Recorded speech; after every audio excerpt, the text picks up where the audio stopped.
davvero molto interessante, c'è tutta l'Italia presente in questa fantastica regla, in questo scenario meraviglioso per ricordo che siamo a Giovinazzi, in provincia di Bari. Devo dirvi anche una piccola cosa, sono molto preoccupata per il perso di vista Mauro Manzoni.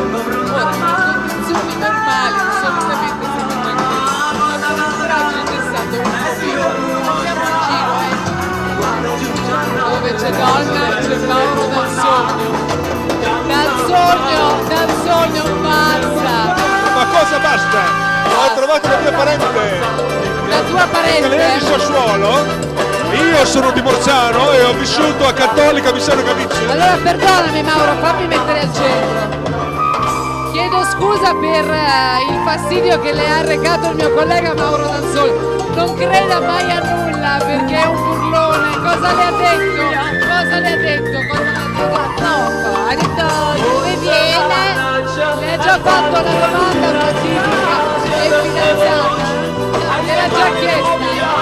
Strano. Ascolta, ma qui stiamo solo migliorando i rapporti fra nord e sud, va bene, nient'altro. Ma Mauro, tu non ti puoi permettere nulla, tra l'altro con questo gesto, poverino.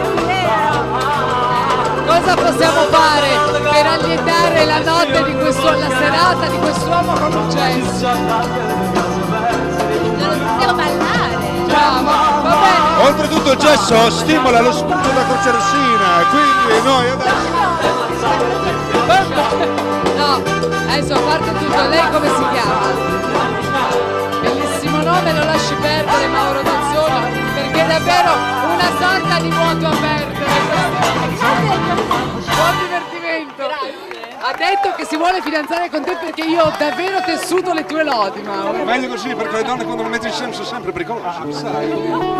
Davvero, e normalmente non si può sentire, figuriamoci quando cerca di imitare così la pronuncia, di abbassare la pronuncia romagnola. Che facciamo? La nostra è emiliana, per cui è diversa. Hai sbagliato.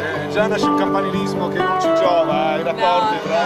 Questo è molto romagnolo. Scusate, posso dire una cosa? Mauro, lei è troppo bella per te. Però dico, posso dirti una cosa? Sauce man!